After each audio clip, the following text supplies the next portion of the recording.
Leaders eat last. It's not just a catchy title. It's actually a deep biological truth about what it means to lead. See, true leadership isn't about being in charge. It's about taking care of the people in your charge.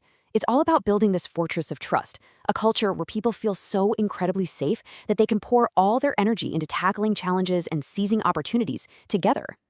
To really get a feel for what that means, we need to go back to a pitch-black night in Afghanistan, 2002. High above a thick layer of clouds, an A-10 Warthog pilot, call sign Johnny Bravo, is flying in circles. And down below him, something has gone very, very wrong. Down in a valley, 22 American Special Ops soldiers are completely pinned down. They are taking relentless, heavy fire from all sides.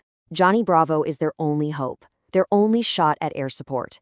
The problem is, he's flying completely blind. The clouds are like a solid wall, and his only connection to the guys on the ground is the sound of their voices, full of rising panic, crackling over the radio. His instruments can't see through the clouds to the mountains. The maps he has are literally decades-old Soviet relics. To drop below those clouds is to basically fly into a maze of rock walls with his eyes closed. But to stay above them, that means letting his men die. So he makes a choice. He dives. He's counting the seconds till impact, laying down fire, and pulling up just in the nick of time, his body just slammed by G-forces, only to do it all over again. He chose to risk absolutely everything for them. And that, right there, that selfless act of commitment, risking everything to protect the people in his care, that is the essence of leadership. That is why leaders eat last. And this isn't just some military ideal. It's a biological imperative that explains exactly why some teams pull together and others just completely fall apart. The author, Simon Sinek, he calls this the circle of safety. Think of it like a human bubble. When you're inside the circle, you feel like you belong. You trust that your leaders and your coworkers have your back. And this feeling, it's not a perk, it's a deep-seated human need. Because when we feel safe on the inside, we can unite and face all the dangers on the outside together. And this idea is ancient. We're talking more than 2,000 years ago, Aesop told this fable about 4 oxen. As long as they stood together, tails in, their horns created this impenetrable fortress against a lion. But the moment some internal squabbling caused them to separate, well, the lion just picked them off, one by one. Their circle was broken. Unity is literally survival.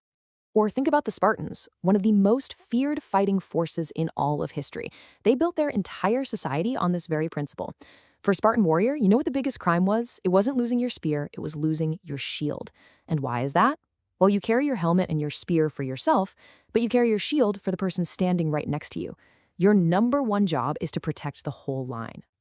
So what's behind all this? Why does this circle of safety feel so essential, so necessary? Well, it's not just some nice philosophy. It's our biology. Our bodies are literally designed to reward us for behaviors that help the group survive. And they do it using a cocktail of 4 key chemicals. Okay, so you can break them down into 2 pairs. First up, you've got the selfish chemicals. There's endorphins, that's what gives you the runner's high and masks pain. And then there's dopamine, that awesome feeling you get when you achieve a goal. They're all about you and your progress. But then you have these selfless chemicals. Serotonin, that's the feeling of pride and status that strengthens group bonds. And the big one, oxytocin, that's love, trust, friendship. It's the chemical glue that holds the whole circle together. But there's another chemical lurking in the background, cortisol. This is our fight or flight chemical, our internal alarm system. It's designed for these short, intense bursts to help us survive a real threat. But here's the problem. When we don't feel safe at work, when we're worried about layoffs or office politics or even our own boss, that cortisol alarm never ever stops ringing. And this is where it gets really serious. Constant cortisol actually weakens our immune systems. Now, we fixate on external threats, right? Like terrorism, which tragically kills thousands of people worldwide every year. But just look at these numbers for the US alone.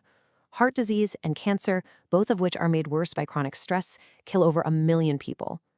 A toxic work environment, a broken circle of safety, is literally making us sick. So if this circle of safety is so critical for our health and our success, why are so many modern workplaces just filled with fear and anxiety? Well, it turns out that over the last 50 years or so, a series of decisions were made that systematically tore it all down.